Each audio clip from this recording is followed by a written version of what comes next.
क्या शांति, piece without वार exist कर सकती है कि नहीं, या हम ऐसा कभी एक सिचुएशन आ सकती है कि हम इटरनल पीस में रहेंगे, कभी वार ही ना हो?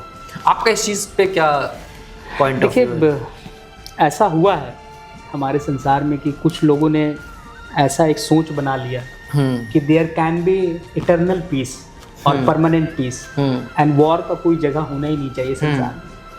तो इसको आपको ऐसे समझना होगा कि वॉर और पीस जो है वो एक ही सिक्के के दो पहलू हैं।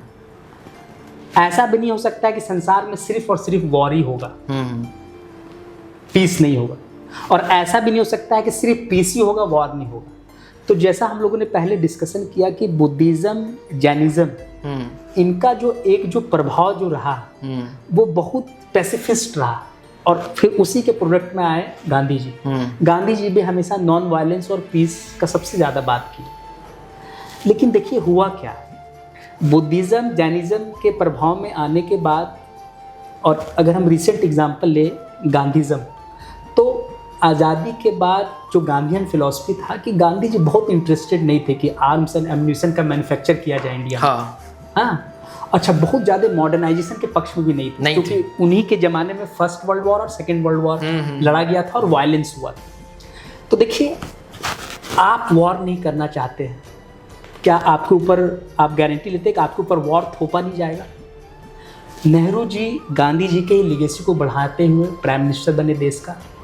तो हम लोगों ने जो आर्म्स एम्यूनिशन मैन्युफैक्चरिंग करना है, साइंस और टेक्नोलॉजी में जो डेवलपमेंट करना है, और ख़ास करके वॉर के लिए जो प्रिपरेशन हमेशा तैयारी रखना चाहिए, उसमें लैकिंग थे। क्या हुआ हमारे साथ 1962 में? We are attacked by China.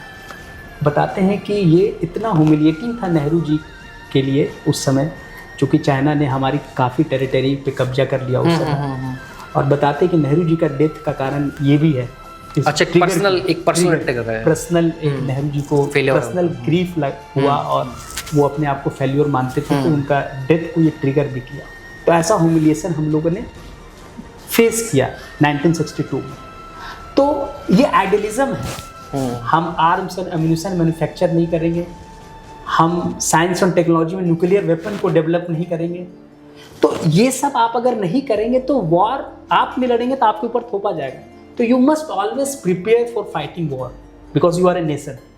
1962 में हम लोग आइडियलिज्म का दौर था इंटरनेशनल पॉलिटिक्स में। नेहरूवियन जो हम लोग बोलते हैं लेगेसी, कि एक आइडियलिज्म का दौर था जिसमें नेहरू जी, गांधी जी नॉन वायलेंस को बहुत वकालत करते थे। 1962 के बाद इंडियन फॉरेन पॉलिसी में रियलिज्म का दौर आया। रियलिज्म क्या था?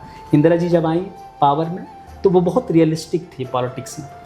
उनको लगा कि आइडियलिज्म का दौर ये हुआ कि चाइना ने हमारे ऊपर अटैक किया, हमारे काफ़ी टेरिटरी को कब्जा कर लिया और हमारा ह्यूमिलिएटिंग हार हुआ।